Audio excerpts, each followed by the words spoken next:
जय माता दी दोस्तों, राधे राधे। आज की वीडियो में आप जानेंगे चैत्र नवरात्रि 2024 में कब से शुरू और कब समाप्त होंगे, कलश स्थापना शुभ मुहूर्त और कलश स्थापना कैसे करें। हिंदू धर्म में नवरात्रि के पर्व का विशेष महत्व होता है। चैत्र माह के शुक्ल पक्ष की प्रतिपदा तिथि से चैत्र नवरात्रि शुरू हो जाती है।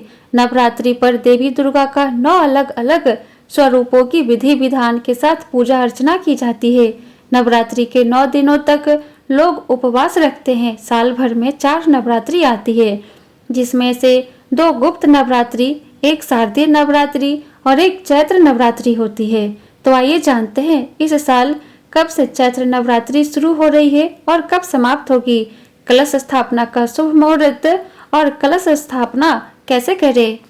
चैत्र नवरात्रि 2024 तिथि हिंदू कैलेंडर के अनुसार इस वर्ष चैत्र माह की प्रतिपदा तिथि 8 अप्रैल 2024 को रात 11:50 से शुरू हो रही है और जिसका समापन 9 अप्रैल को रात 8:30 पर होगी। हिंदू धर्म में व्रत त्योहार उदया तिथि के आधार पर मनाई जाती है। इस कारण से चैत्र नवरात्रि 9 अप्रैल से शुरू हो रहे हैं। इस बार की चैत्र नवरात्रि 9 दिनों की है। 9 अप्रैल से प्रारंभ होकर 17 अप्रैल को पारण के साथ चैत्र नवरात्रि का समापन होगा। चैत्र नवरात्रि 2024 कलश स्थापना शुभ मुहूर्त।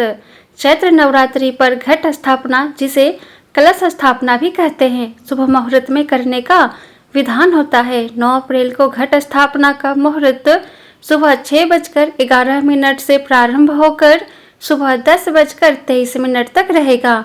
इसके अलावा अभिजीत मुहूर्त में भी कलश स्थापना होती है। इस दिन अभिजीत मुहूर्त 9 अप्रैल को दोपहर 12:03 से लेकर 12:54 तक रहेगा।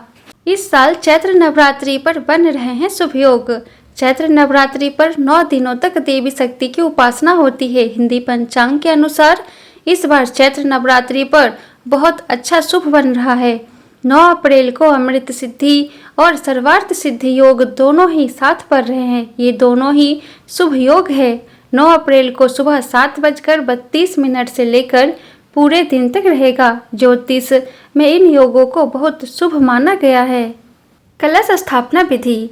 नवरात्रि में कलश स्थापना देव देवताओं के आवाहन से पूर्व की जाती है। कलश स्थापना करने से पूर्व आपको कलश को तैयार करना होगा, जिसकी संपूर्ण विधि इस प्रकार है।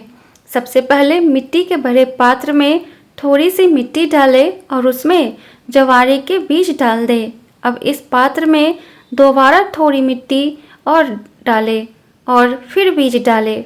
उसके बाद सारी मिट्टी पात्र में डाल दें और फिर बीज डालकर थोड़ा सा जल डालें। ध्यान रहे इन बीजों को पात्र में इस तरह लगाएं कि उगने पर यह ऊपर की तरफ उगे, यानी बीजों को खड़ी अवस्था में लगाएं और ऊपर वाली लेयर में बीज अवश्य डालें।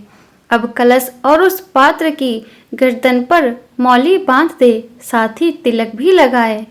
कलश स्थापना करने से पहले ध्यान दें कि कलश पूर्व या उत्तर दिशा या फिर ईशान कोण में स्थापित हो।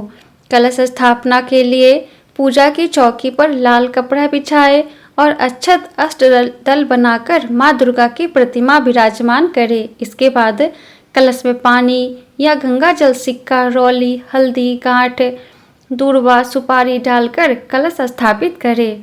कलश में 5 आम के पत्ते रखकर उसे ढक दें। अब 1 नारियल ले और उसे लाल कपड़े से लपेट ले, साथ ही इसमें कुछ पैसे भी रखें। इसके बाद इस नारियल और लाल कपड़े को रक्षा सूत्र से बांध दे। फिर इन सबको तैयार करने के बाद सबसे पहले जमीन को अच्छे से साफ करके उस पर मिट्टी का जौ वाला पात्र रखे, उसके ऊपर मिट्टी का कलश रखे और फिर कलश के ढक्कन पर नारियल रख दे। आपकी कलश स्थापना संपूर्ण हो चुकी है। इसके बाद सभी देवी देवताओं का आवाहन करके विधिवत नवरात्रि पूजन करें। इस कलश को आपको 9 दिनों तक मंदिर में ही रखे देना होगा। बस इस बात का ध्यान रखें कि जो आप बोए हैं उसमें सुबह शाम आवश्यकता अनुसार पानी डालते रहें।